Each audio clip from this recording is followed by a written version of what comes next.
Olá pessoal, tudo bem? Hoje nós faremos algumas manutenções no nosso veículo aqui. Esse é um Galaxy Landau com motor 302 V8 equipado com câmbio automático. Então o que a gente vai fazer aqui hoje? A gente vai trocar essa mangueira de combustível aqui, que é a que leva o combustível para o carburador, que ela já está um pouco ressecada, né? Um lugar que esquenta bastante. Então ela acaba ressecando com o tempo e a gente não quer que aconteça alguma rachadura, alguma coisa aí que venha vazar combustível aí no cofre do motor, né? Que é um lugar quente, pode acabar pegando fogo. Então eu já soltei previamente as braçadeiras aqui, já tá solto, só puxar aqui que ela sai, né? Já saiu. Tá vazando o restinho do combustível lá embaixo, que tava na mangueira.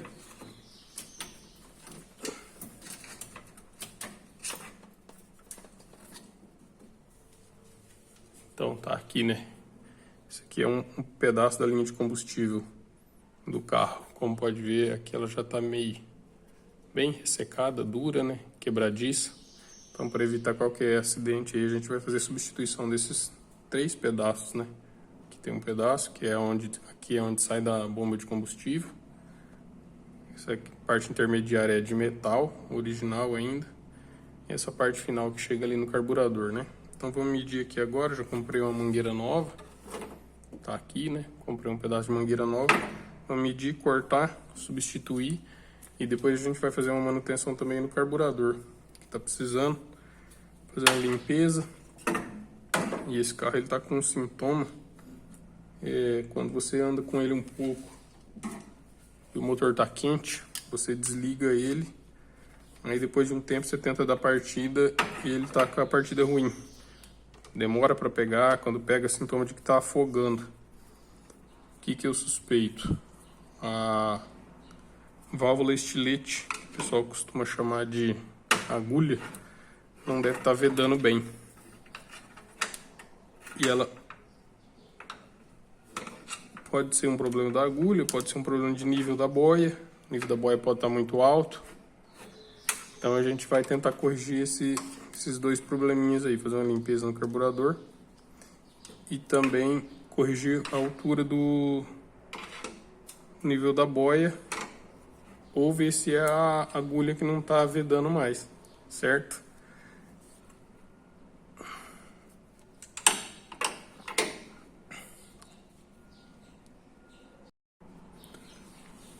Bom, fizemos um corte aí, pessoal, porque eventualmente as coisas são um pouco mais difíceis e demoradas do que parecem, mas já trocamos aqui a mangueira de combustível, colocamos os 3 trechos novos. Agora vamos tirar o carburador aí. Como eu já havia dito no vídeo anterior, esse carro ele saiu com aquele carburador de Venturi variável, que foi usado durante bastante pouco tempo.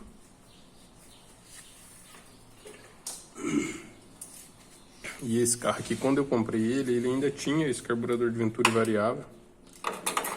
Vou falar que é um carburador muito bom. É excelente enquanto está funcionando bem. O problema, como eu já havia dito,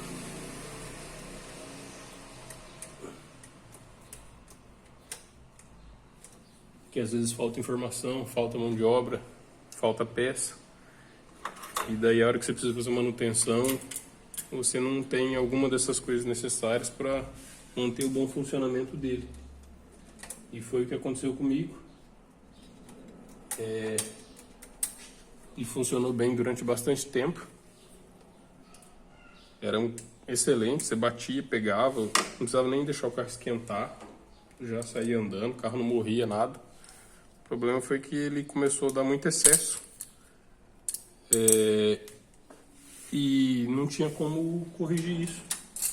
Eu tentava regular alguma coisa, só que não tinha como. Cheguei até a baixar na época o manual de reparação dele, só que não obtive êxito.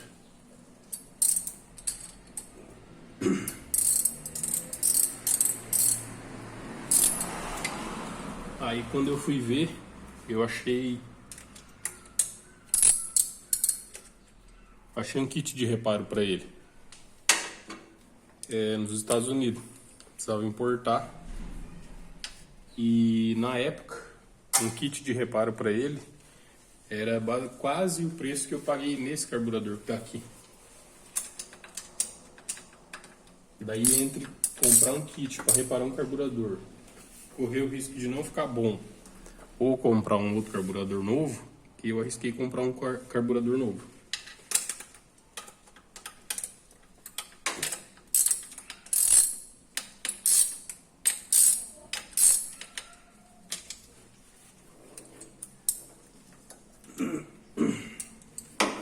Esse carburador que tem hoje aqui nesse carro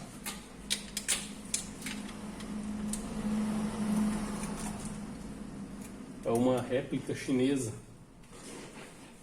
do que o pessoal chama de Bijet, do Motorcraft Bijet.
Pronto, está tirado.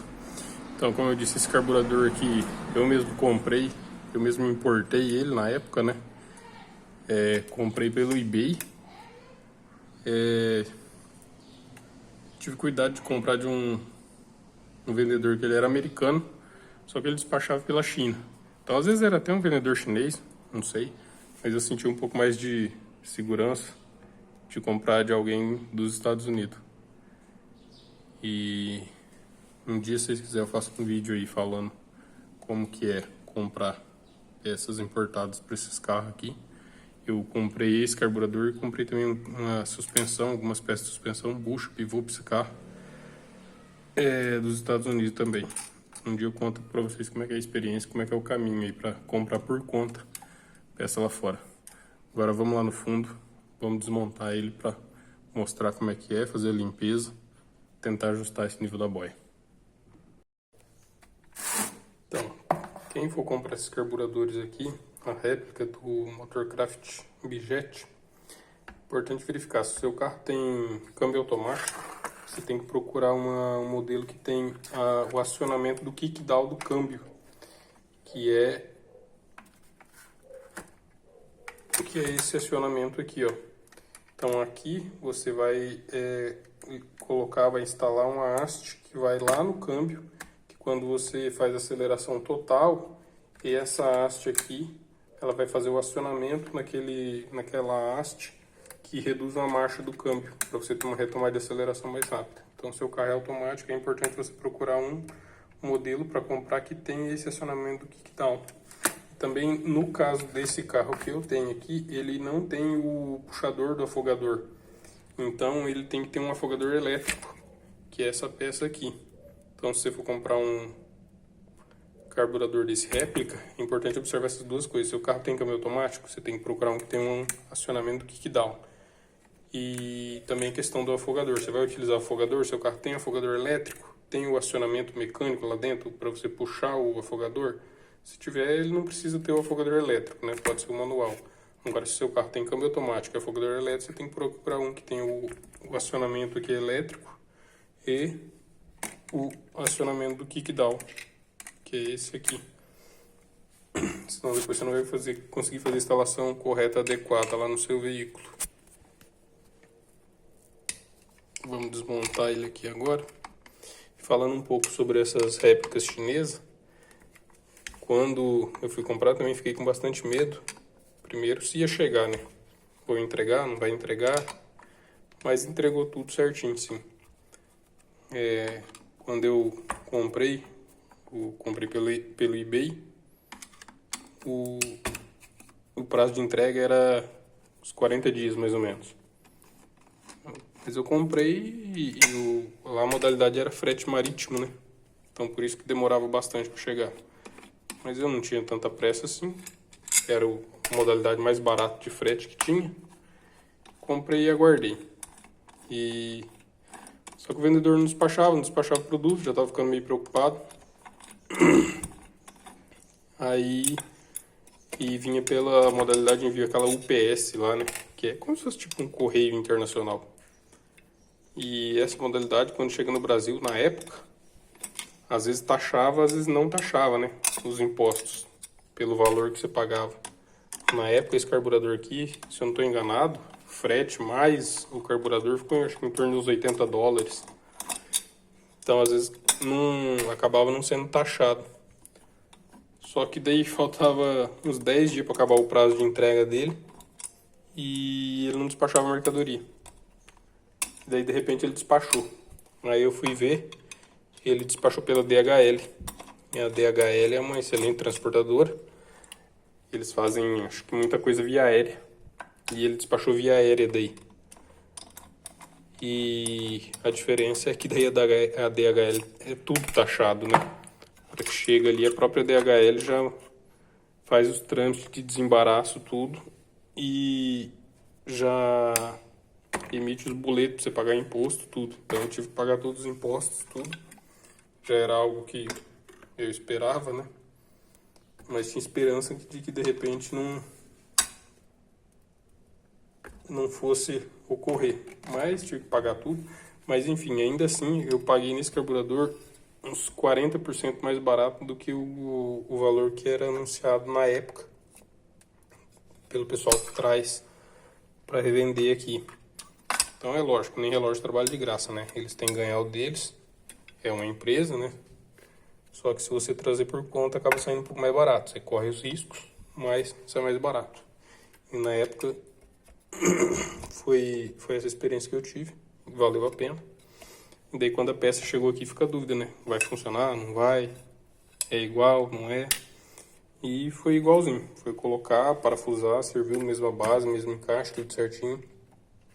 A única diferença é que esse prisioneiro, parafuso aqui, que vai o filtro de ar em cima, do carburador de Venturi variável, ele é mais longo. E daí, quando você instala esse carburador com esse parafuso dele, ele fica muito comprido.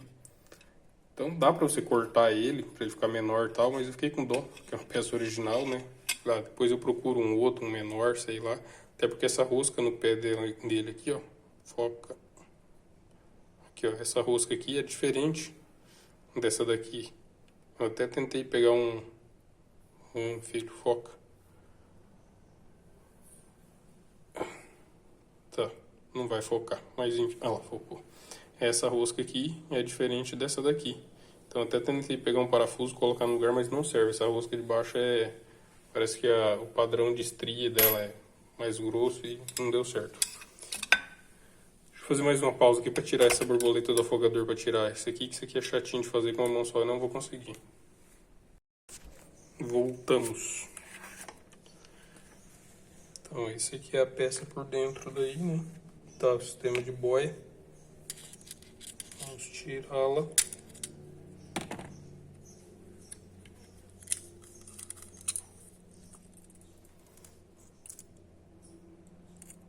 Agulha ou válvula estilete, tá aqui. Ela que faz a vedação. A gente pode fazer um teste, ver se ela tá funcionando bem. Caiu essa molinha que ajuda a boia a fazer o fechamento.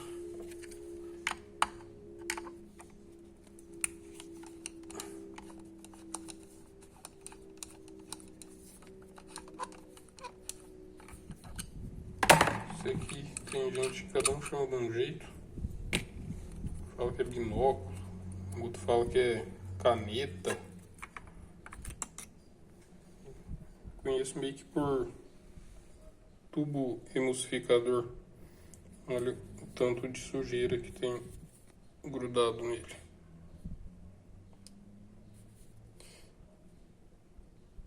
E isso aqui não é sujeira do combustível em si. O carro tem filtro de combustível, tudo.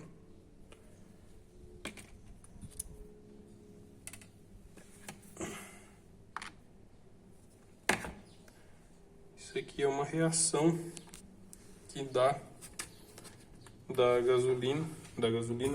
do álcool que tem na gasolina com o material desse carburador, viu?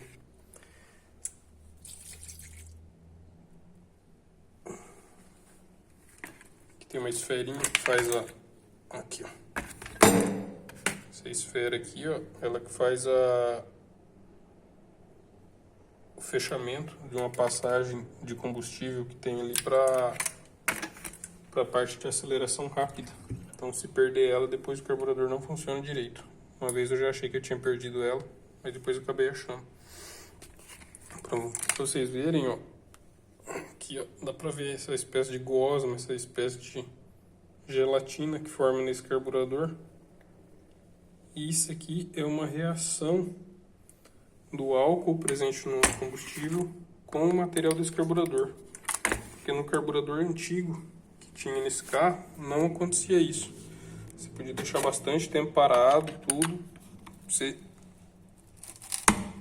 voltava lá da partida, ele sempre funcionava normal, não sujava nada. Agora, essas réplicas, pelo menos essa aqui que eu comprei, acontece isso. Então, se você tem um carro equipado com uma réplica dessa, está acontecendo isso.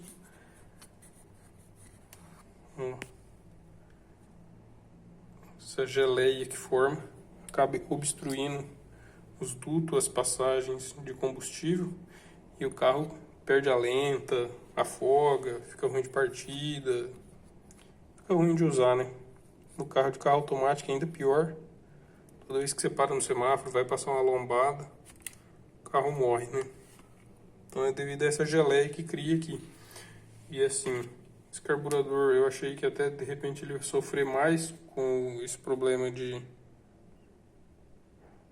combustível, mas até que ele resiste bem. Não tem assim, marca de corrosão grave, nada. As únicas duas peças desse carburador que eu vi que sofreu mesmo com o álcool na nossa gasolina são essas duas aqui, ó. Essa, não vou nem... saiu a juntinha aqui. Olha lá, ó. Aqui, ó, ele sofre bastante com a corrosão e com essa sujeira formada.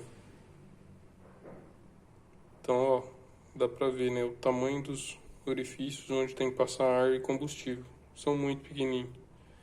Então, qualquer um desses que obstruir com essa geleia, essa gosma aí, o carro já não fica legal, né? E também a outra peça é uma que fica aqui embaixo, que é a válvula de máxima. Ela também já sofreu bastante corrosão e eu preciso até comprar uma nova para substituir. Vou terminar de desmontar aqui e eu volto a mostrar para vocês. Continuando, tirei os 4 parafusinhos que ficam nessa cápsula aqui, né? E aqui tá a válvula de máxima, eu já tinha soltado ela. Então, para vocês verem como a ação do nosso combustível nessa peça corrói bastante. Então, agora focou bem. Olha só a parte de baixo da rosca, onde não fica efetivamente em contato com o restante da peça. Desse lado que chegou a desaparecer já a rosca da peça. E fora o tanto de sujeira que vai acumulando, né? Então isso é efeito do álcool presente na nossa gasolina. cheguei a fazer um teste uma vez. Comprei um pouco de gasolina Podium para ver se resolvia o problema. Um combustível bem mais caro. Eu não teria condições de ficar andando com esse carro com combustível tão caro. Mas falei, um teste, né? Uma tentativa só para ver se resolveria o problema ou não. E não resolveu. Porque mesmo a gasolina Podium tem álcool nela, né? Ó, essa geleia aqui. Forma que estraga tudo. Então mesmo a gasolina Podium tem álcool nela e formou a geleia do mesmo jeito, tive o mesmo problema, então comigo não resolveu.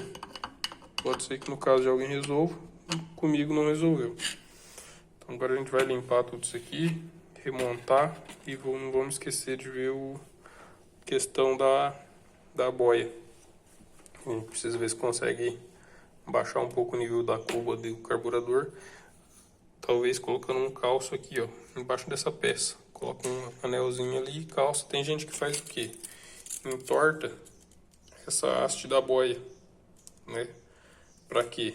Pra ela ficar mais erguida. Que ela vai pressionar mais a agulha, né? Vai pressionar com mais força a agulha. Que é essa pontinha aqui, ó, que faz a vedação. Aparentemente tá boa, tá macia ainda. Então ela pressiona com mais força aqui, lá dentro, e impede a entrada do combustível, né? Mas se você ficar entortando muito isso aqui, essa peça aqui é feita de um material como se fosse tipo um carvão. Você fica entortando, mexendo muito, pode ser que ela trinque aqui, ou descole, cria uma entrada de combustível aqui. Daí vai acontecer da boia encharcar. Ela vai ficar mais pesada, não vai flutuar com tanta facilidade, não vai vedar bem a agulha dentro da sede lá e vai piorar a situação. Então nós vamos tentar colocar um calço aqui para ver se resolve esse problema. Vou fazer toda a limpeza aqui e depois a gente volta. Pronto, carburador todo montado, tudo limpo. Nenhum resquício mais de gel. E assim, apesar dele dar essa reação aí com o álcool da gasolina e essas manchas que ele tem, ele não apresenta corrosão, né, devido ao álcool, que é muito comum quando você põe carburadores de gasolina para andar no álcool. Não é o nosso caso, porque esse carro anda na gasolina. Mas se fosse uma peça assim com um material tão sensível ao álcool, provavelmente ele já teria corroído. Já faz uns 7 anos mais ou menos que eu tenho essa peça instalada e usando ela. Então, vou mostrar agora, eu vou encher a cuba dele aqui com água, só para mostrar como é que ele funciona. Porque assim, o carburador é uma peça que faz um serviço bastante complexo de maneira bem simples, eu diria. Porque ele funciona... Ó, tá enchendo, encheu a boia. Encheu a cuba, né? Porque ele trabalha basicamente com diferença de pressão e nível. Então agora que a gente encheu demais a cuba ali, ó, você pode ver que ele tá gotejando por aqui, ó. Você vê aquelas gotas de água lá. Então isso é quando o nível da boia tá muito alto, é esse o gotejamento que acontece. E daí quando você vai dar partida no carro, o carro não pega, tá afogado, sai aquela fumaça. Por causa disso. Agora joguei um pouco da água fora. Quando tá no nível correto, olha lá, parou de gotejar. Mas é só você adicionar mais combustível aqui na cuba que ele volta a gotejar. Então é basicamente esse funcionamento.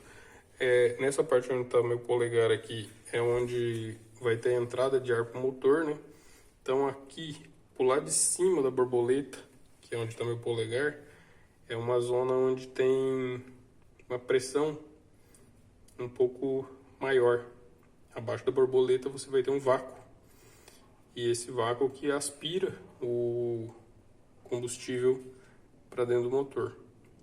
Quando você está andando num regime leve, acelerando pouco, só naquela famosa casquinha, a borboleta fica quase todo fechado, você tem bastante vácuo no coletor, bastante diferença de pressão entre a parte de cima da borboleta e a parte de baixo, e você tem um arraste de combustível bom para dentro do motor.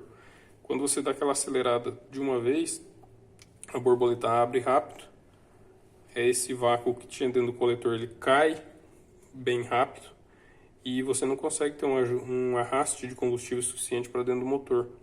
É aí onde vai funcionar o que a gente chama de aceleração rápida. É esse sistema que ele tem aqui. Ele tem uma bombinha aqui com diafragma, que é ligada por esse haste aqui no pedal do acelerador, no eixo da borboleta. Então, quando você acelera de maneira mais rápida, sem derrubar nada, tá vendo esse esguicho que acontece aqui em cima? É isso que acontece lá no motor. Quando você acelera de maneira rápida, de maneira abrupta, ele dá esse esguicho de combustível a mais para compensar essa queda momentânea de vácuo dentro do coletor. Então, ele funciona por diferença de pressão e nível de combustível. Então, se o nível está muito alto ali, ele vai acabar gotejando aqui e vai prejudicar o funcionamento. Quando você acelera de maneira rápida, ele existe essa injeção rápida de combustível. Isso aqui é fácil de detectar quando não está funcionando direito. Quando você está andando com o carro de boa, assim, você dá uma acelerada mais vigorosa, o carro dá aquela afogada, aquela engolida assim, e não desenvolve logo imediatamente, né? E depois ele vai desenvolvendo. Então, provavelmente, se o seu carro é carburado está com esse sintoma, provavelmente essa injeção rápida que não está funcionando direito. E cada carburador é de um modelo, né? Esse aqui tem esse diafragma aqui, as Weber geralmente é um pistãozinho, né? Que gosta de dar problema também. Esse aqui é um sistema que eu considero que é um pouco mais simples e mais confiável. Esses que são os Ventures, né? Que a função principal dele é ajudar a emulsificar o combustível e aumentar a velocidade do ar que entra para dentro do motor, né? Então, basicamente, o funcionamento do carburador é esse, né? O combustível ele chega por esse tubo aqui, passa pela agulha. Quando o nível do combustível está ok, a boia ergue, empurra a agulha para baixo e o combustível não entra mais. O combustível passa por essas galerias aqui. Quando você acelera daquela maneira rápida que eu falei, essa bombinha injeta o combustível por aqui, uma dose extra, por esses dois orifícios. E o sistema principal é alimentado pelas... Vou tirar a boia aqui para mostrar. E o sistema principal é alimentado pelas gicleses, que são esses dois espécies de parafuso com furo no meio lá no fundo. No caso desse carburador aqui, que é chamado de bijet. Por que bijet? Porque ele tem um corpo duplo, né? Aqui é como se esse lado fosse um carburador e esse lado fosse outro carburador. Então ele tem um corpo duplo. Tem alguns carburadores que são um corpo quádruplo, né? Que o pessoal costuma chamar de quadrijet. Ele teria outra parte dessa do lado de cá, 4 borboletas, né? E tem o carburador de corpo simples, né? Que seria basicamente isso aqui, né? Ele só tem uma borboleta, só tem um Venturi. Um carburador de corpo simples. Nos Galaxy sempre saiu o carburador de corpo duplo. Os primeiros eram o DFV 444, depois motor Craft Bijet. Durante um tempo saiu o motor Craft Venturi variável. E quando saiu as versões a álcool, ele voltou a usar o DFV 444. Só que daí ele tinha um tratamento de niquelamento para resistir ao álcool, né? E esse nosso aqui, ele saiu com o de Venturi variável. Em uma outra oportunidade eu mostro para vocês como é que é o carburador daí. Então esse aqui está praticamente montado, só vou colocar a tampa dele aqui. Esse aqui são os parafusos que fazem a correção do ar na marcha lenta. Vou colocar eles ali também, eles ficam aqui na base. Ali, naquele furinho ali, um de um lado, outro do outro ali. Vou instalar eles, colocar a tampa do carburador, colocar no veículo e vamos ver se resolveu, se vai funcionar bem daí. Tudo reinstalado, é hora da verdade. Vamos tentar a primeira partida. Ele deve demorar um pouco para pegar, porque parte da linha de combustível e o carburador estão vazios ainda. Então até encher tudo, dar o nível correto, vai ter que girar um pouco o motor aí.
Não ficou de todo ruim, né? Já deu lenta, poucas partidas.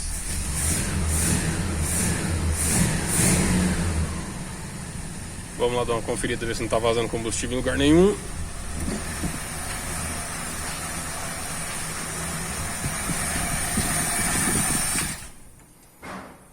Morreu. Aquela conexão ali a gente trocou. Combustível lá não tá vazando.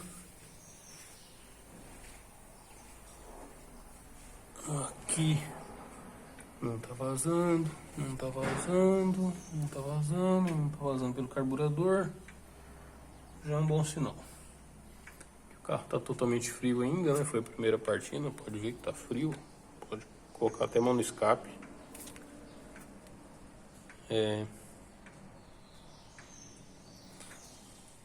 Vamos dar mais uma partida, guardar ele esquentar e a gente faz ajuste de marcha lenta dele.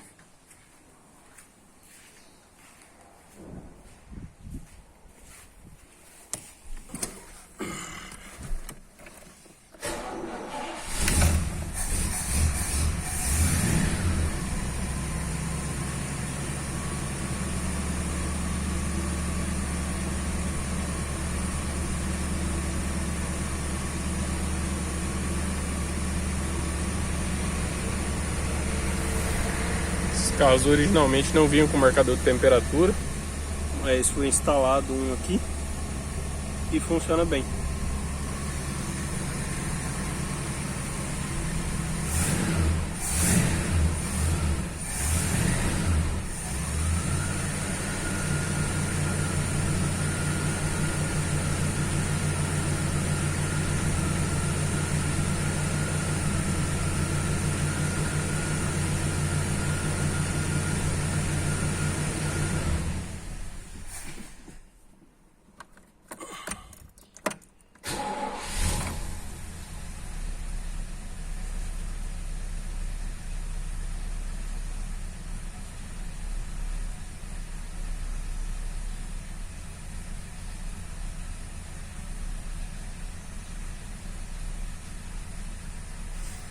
Por curiosidade, essa luzinha do painel dele aqui, ó, que tá escrito quente, eu acho que já foi trocado em algum momento. Na verdade, acho que deveria estar escrito frio. E daí, quando ele atinge a temperatura normal, ela apaga. Então, na verdade, se for quente, realmente deveria, quando o motor sobreaquecesse, né, ela acender. Mas os Galaxy mais antigos, eles tinham essa luz fria escrita no painel. Quando você dava a partida do motor estava frio, ela ficava acesa. A hora que ele atingia a temperatura normal de funcionamento, ela apagava. Então eu acho que essa daqui deveria estar escrita frio.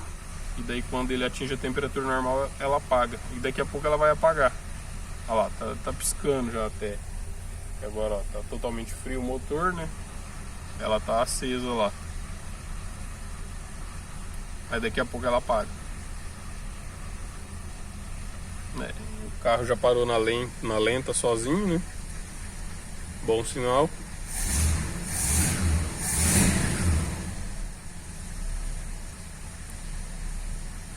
Mas esses carros que tem câmbio automático, a recomendação para você testar, ver se... Olha lá, a lâmpada já apagou já. A recomendação para você regular carburador de carro com câmbio automático, você tem que esperar ele atingir a temperatura normal de funcionamento. Aí você engata ele. E no caso desses carros aqui que tem direção hidráulica também, então qual que é o teste? Você está na lenta, motor quente, já em temperatura normal. Você engata ele, carro parado, e você vira o volante para um lado e para o outro. Você está simulando uma situação de que você está manobrando o carro para estacionar, ou parou num semáforo e vai arrancar. Então, com o motor em temperatura normal de funcionamento, ele tem que ficar engatado, parado e virar o volante para um lado e para o outro, e o motor não pode morrer. Que nem esse aqui ainda está frio, provavelmente se a gente engatar ele aqui e for virar volante, ele vai morrer. Vamos testar. Ó, tá no P de estacionado, né? Engatamos ele. Olha lá, engatou e não morreu. Vamos virar o volante para ver.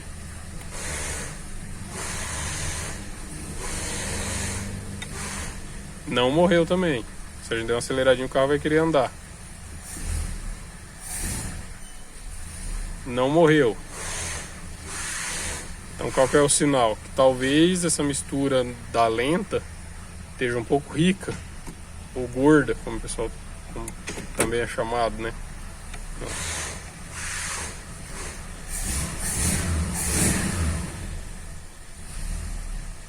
Talvez pudesse emagrecer um pouquinho. Mas, do meu ponto de vista, tá bom. Eu acredito que eu vou deixar do jeito que tá mesmo. Depois a gente faz um teste de rodagem, até o motor aquecer mais, tudo, pra ver como é que ele se comporta. Mas a princípio, pra mim, isso aqui tá excelente. A lenta tá baixinha, não tá acendendo luz de óleo por causa de rotação muito baixa. Engatou, virou volante, não morreu nada. Pra mim, isso aqui é o suficiente. Quando a gente engata ele, a gente vê que o giro cai um pouco, né? Porque pesa pro motor.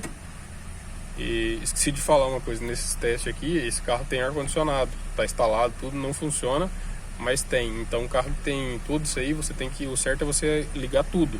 Você engata o carro, você vira volante, você liga ar-condicionado, tudo ao mesmo tempo, com o carro parado, e o motor não pode morrer. Essa que seria a regulagem correta. Até farol eles recomendam você ligar. Acende farol luz alta, porque todos são consumidores de energia ou consumidores de força do motor de alguma forma, né?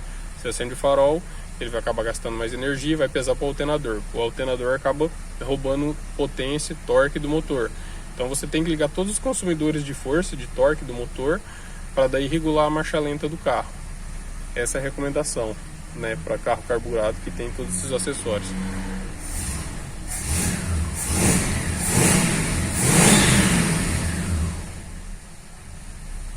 Pra mim tá muito bom.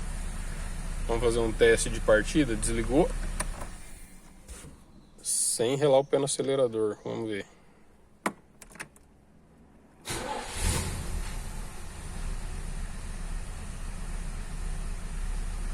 De novo.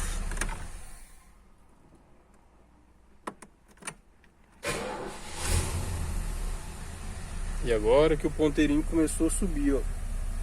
A temperatura normal dele é uns 80 graus mais ou menos.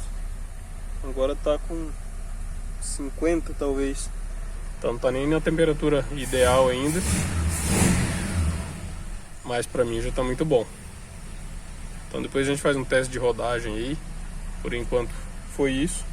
Lembrando que eu passei essas informações aí, mas eu não sou mecânico, não sou profissional, não sou nada. Sou só um curioso que tem um carro antigo aí que às vezes se aventura a fazer algumas coisas, não é?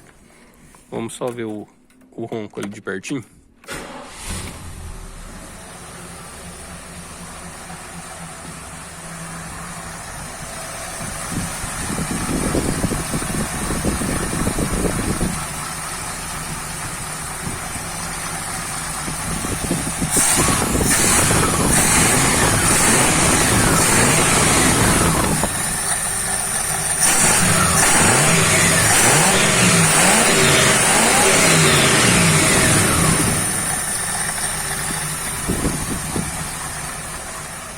Esse é o 302 V8.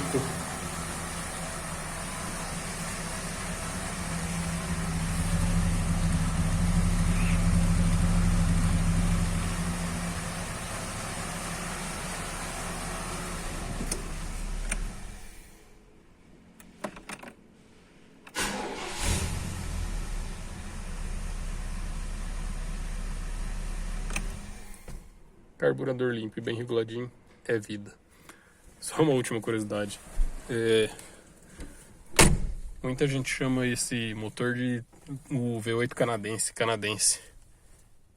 Só que esse motor nunca foi fabricado no Canadá. Ele era fabricado nos Estados Unidos e alguns que vieram para o Brasil foram fabricados também no México. Só qual que era... Por que o canadense? Porque ele era fabricado em uma cidade dos Estados Unidos que era próximo da divisa com o Canadá. E não sei se por uma questão tributária ou facilidade de envio, ele era despachado, era embarcado em um porto lá no Canadá. Então, quando chegava aqui no Brasil, provavelmente os documentos de nota fiscal ou de envio, qualquer coisa assim, estava escrito que era do Canadá. Daí ficou canadense, quando na verdade é um motor que foi fabricado nos Estados Unidos e no México, os que vieram para o Brasil, né? E inclusive esse que era fabricado no México, aparentemente ele tem um pouco mais de resistência no bloco, resistência mecânica, né? Esse 302 ele tem um funcionamento bem suave, ele desenvolve um pouco mais de potência, consome um pouco mais de combustível em relação aos 272 e 292, só que todo mundo sabe aí que o bloco dele é um pouco mais frágil, né? O limite de potência desses motores aí, quando preparados, gira em torno de uns 500 cavalos, né? A gente sabe que o bloco dele não resiste muito mais que isso. Então, se você botar pressão mesmo nele, geralmente ele quebra as partes dos mancais, desce o mancal com virobrequim com tudo para baixo.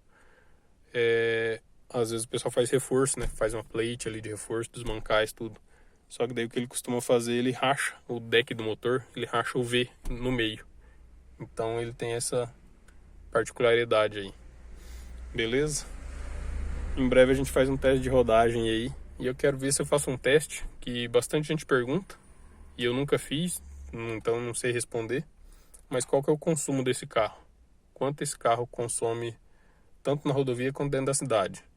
Eu tenho uma estimativa de cabeça aqui, mas eu nunca medi. Então vamos ver se a gente consegue medir aí, aproveitar que agora ele está bem, carburador limpinho, bem reguladinho, para ver se aí a gente consegue responder isso aí, beleza? Valeu, pessoal, até a próxima.